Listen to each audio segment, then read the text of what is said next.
더불어민주당 조홍천 의원이 법률 취지에 맞지 않는 정부 시행령에 대해서 국회 통제권을 강화하는 내용의 법안을 오늘 오전 발의했습니다. 네, 국민의힘은 강하게 반발했는데요. 국회 취재기자 연결해 보겠습니다. 임혜준 기자. 네, 민주당 조홍천 의원이 대표 발의한 국회법 개정안 핵심 내용은 정부 시행령에 대한 국회 통제권 강화입니다. 정부 시행령이 법률 취지와 맞지 않을 경우 국회 상임위가 정부의 수정이나 변경을 요청할 수 있도록 한 건데요. 현행 국회법과 달리 개정안은 정부가 요청받은 사항을 처리하고 그 결과도 상임위에 보고하도록 하는 강제 조항이 담겨 있습니다. 국회를 건너뛴 정부의 시행령 통치에 제동을 걸겠다는 취지인데요.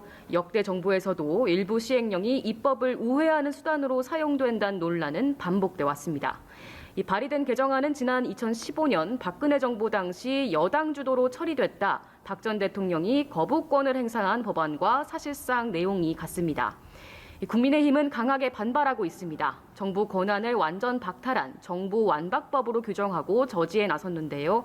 권성동 원내대표는 행정부 견제를 운운하며 국회법을 개정하면 누가 믿겠느냐며 협치 견제에 반대말이 있다면 민주당일 것이라고 맹비난했습니다. 민주당 지도부는 다만 법안 발의에 대해선 당 차원에서 검토된 것이 아니라며 신중한 태도를 취하고 있습니다. 네, 임혜준 기자, 원구성을 놓고도 여야 신경전이 계속되면서 국회가 2주 넘게 공백 사태죠? 네, 그렇습니다. 여당은 민주당 독주를 막기 위해선 이 법사위원장 자리를 가져가야 한다. 또 야당은 여야가 뒤바뀐 이상 이 법사위원장 배분은 원점 재논의가 필요하다. 이렇게 맞서고 있는데요. 오늘도 여야는 입법부 공백 사태에 대한 책임을 서로에게 돌리기 바빴습니다. 국회가 멈춰서면서 국무위원 인사청문회는 물론 화물연대 협상 등 시급한 민생 현안들도 모두 뒷전으로 밀려난 모습입니다. 다만 여야 모두 민생 문제 해결의 시급성에는 공감하고 각각 대책 마련에 나섰는데요. 국민의힘은 고물가 문제를 논의하기 위한 물가 민생 안정 특별위원회를 발족하고 모레 첫 회의를 열어 대응책을 마련할 계획입니다.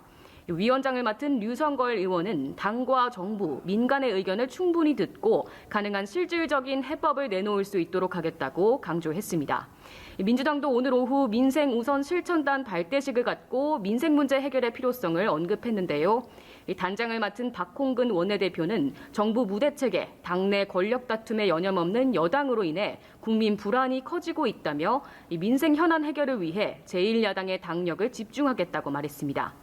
이에 더해 우상호 비대위원장은 여야가 머리를 맞대고 지혜를 모아야 할 때라며 여야 당대표와 원내대표로 이뤄진 4인 회동을 긴급 제안하기도 했습니다. 지금까지 국회에서 전해드렸습니다.